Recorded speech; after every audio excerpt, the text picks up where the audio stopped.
In 1947, a distress signal echoed across the Indian Ocean. Not a mayday, not a warning, just a man tapping Morse code, calmly describing his own extinction. All officers, including the captain, are dead. Possibly the whole crew is dead. Then, after a pause that lasted several seconds, two final words were transmitted. I die. No ship name, no location, no explanation. When rescuers finally found the vessel drifting silently at sea, what they discovered defied every law of nature. The entire crew lay dead across the decks, eyes wide open, mouths frozen in screams, bodies twisted as if they had died fighting something they could not see. There were no wounds, no blood, no signs of struggle. Even the ship's dog was dead, teeth bared in terror. The air aboard was freezing cold, in the middle of the tropics, and although the men had died only hours earlier, their bodies were already decomposing.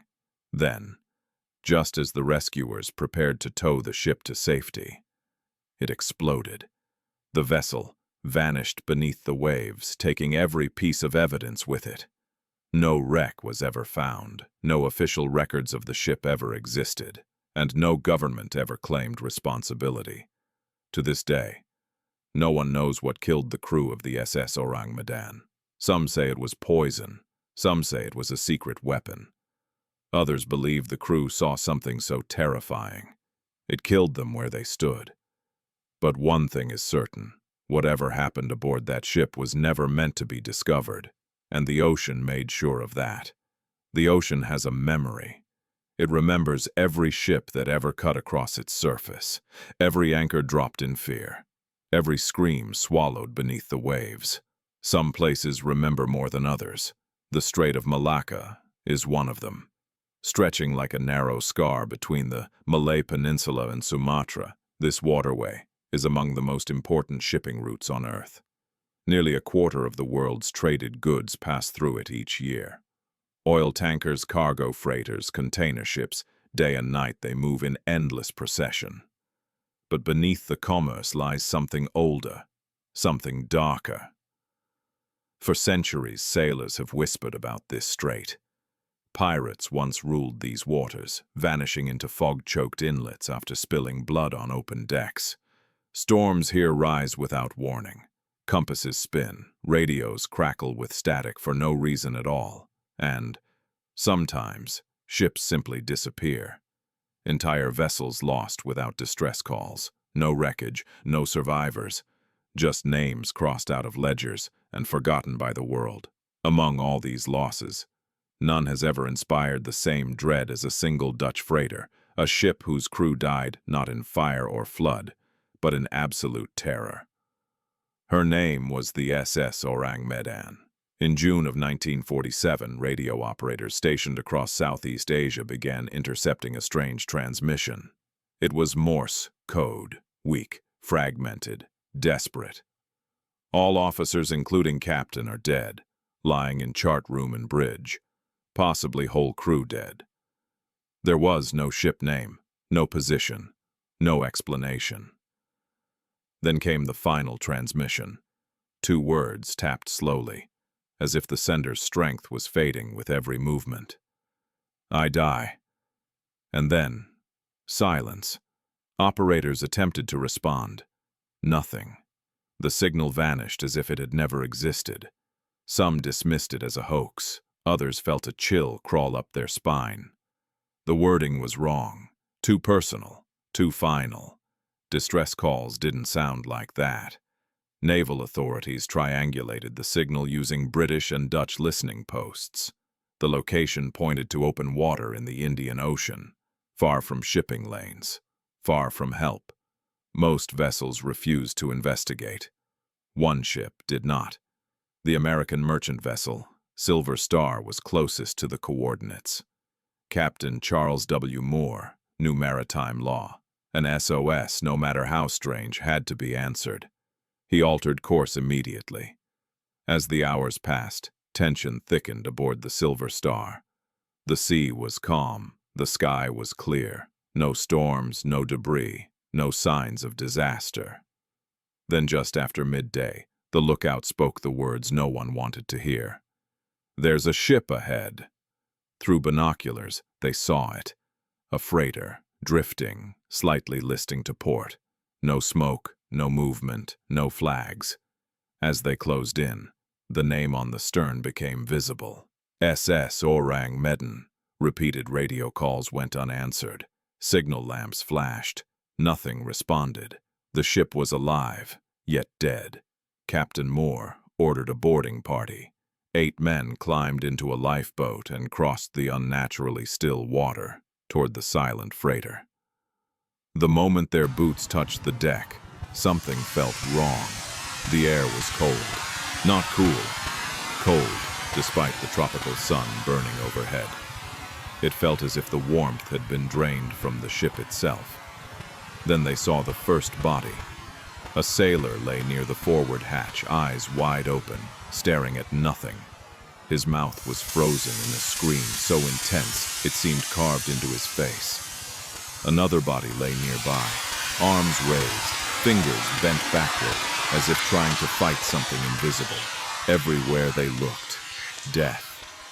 Men collapsed in corridors, sprawled across decks, twisted into impossible positions. Faces locked in pure terror. Even the ship's dog lay dead near the galley, teeth bared, body rigid. No blood, no wounds, no signs of struggle. Whatever killed them had struck all at once. On the bridge, the captain was slumped near the wheel.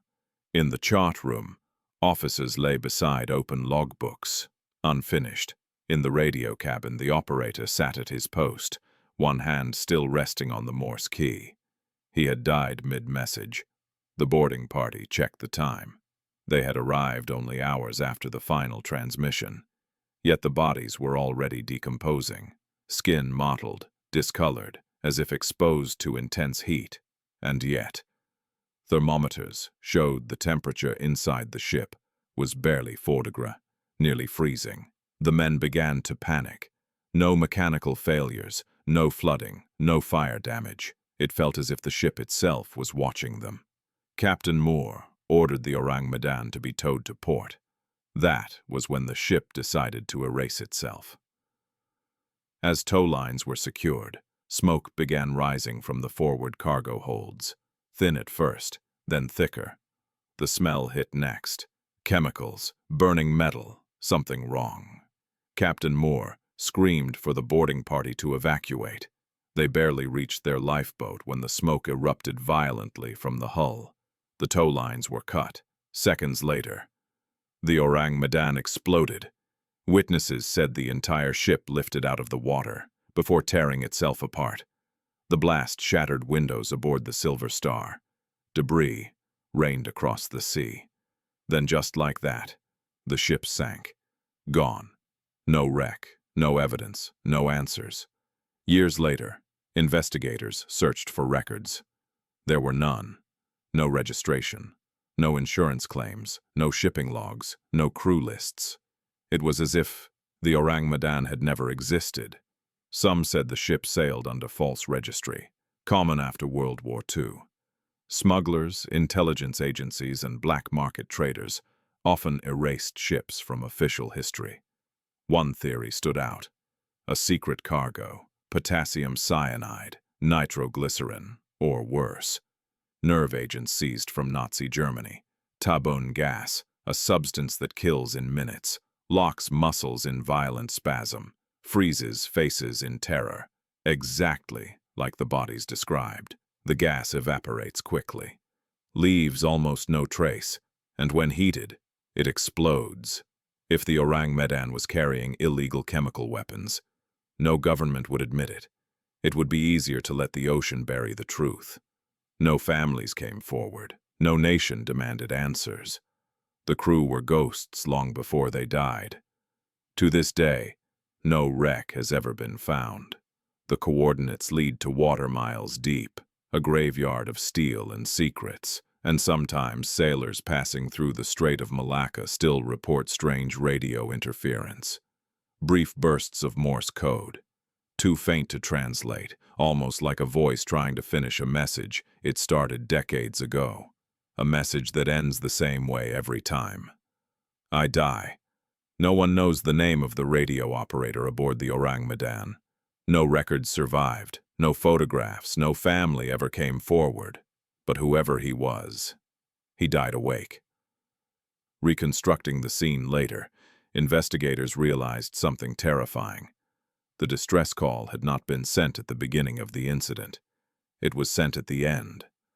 By the time his fingers touched the Morse key, the ship was already dead. The officers were gone. The captain was gone. The corridors were silent.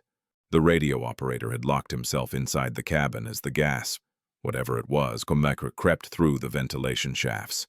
He could smell it before he felt it. Bitter, metallic, burning the back of his throat. He tried to breathe shallowly, tried to stay conscious. Through the glass, he could see the bridge. Bodies. Men he had eaten with hours earlier, now frozen in impossible poses. One hand raised, another clawing at his own face. His muscles began to tighten, not slowly, violently. His jaw locked, his fingers trembled. He knew he had minutes at best. He tapped the key. Not protocol, not procedure, truth. All officers, including captain, are dead. A pause. Possibly whole crew dead. Another pause. Longer this time. The gas reached him fully. His lungs burned. His vision narrowed. His hands spasmed against his will. Two final words escaped him before his body betrayed him completely. I die. His head fell forward, and the Orang Medan drifted on. The men who boarded the Orang Medan never spoke about it publicly. But privately, many of them were changed forever. One sailor reportedly woke screaming for weeks, insisting the dead men's eyes had followed him as he moved across the deck. Another refused to sail through the Strait of Malacca ever again. Years later, one crewman told his son something he had never written down. He said the fear on those faces was not sudden. It was not the look of men surprised by death. It was the look of men who had time to understand what was happening and were powerless to stop it. That detail haunted him more than the explosion. Scientists later struggled to explain the temperature anomaly. A tropical freighter should have been suffocatingly hot. Instead, the Orang Medan was cold enough to fog breath. One theory suggested rapid evaporation of certain chemical agents could absorb heat violently, creating a localized freezing effect. Another proposed something even darker, that the reaction was not accidental, but controlled. A containment failure, a release gone wrong, as if the ship itself had become a sealed laboratory, and then a tomb. Within months, references to the Orang Medan began disappearing. Reports were reclassified, witness statements shortened, details removed. The Coast Guard circular remained, but barely. No follow-up, no investigation report, no accountability. In the late 1940s, silence was a weapon, and someone used it well. But the sea does not testify in court. It does not submit reports. It keeps what it is given: steel, bone, secrets. Somewhere west of Sumatra, beneath kilometers of black water, fragments of a ship lie scattered, unrecognizable, unnamed. If divers ever find it, there will be no markings, no proof, only twisted metal, and questions too late to matter. The Orang Medan endures because it sits at the intersection of fear and history. A world fresh from war. Governments hoarding weapons that should never exist.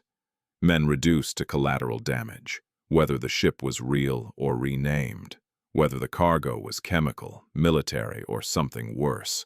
One truth remains. A distress call was heard. A ship was boarded, and every man aboard died in terror. The ocean accepted the rest. There are many ghost ships in legend. But the most frightening ones are not cursed by gods or demons. They are cursed by human secrecy, and that is why the Orang Medan still drifts, not on water, but in memory.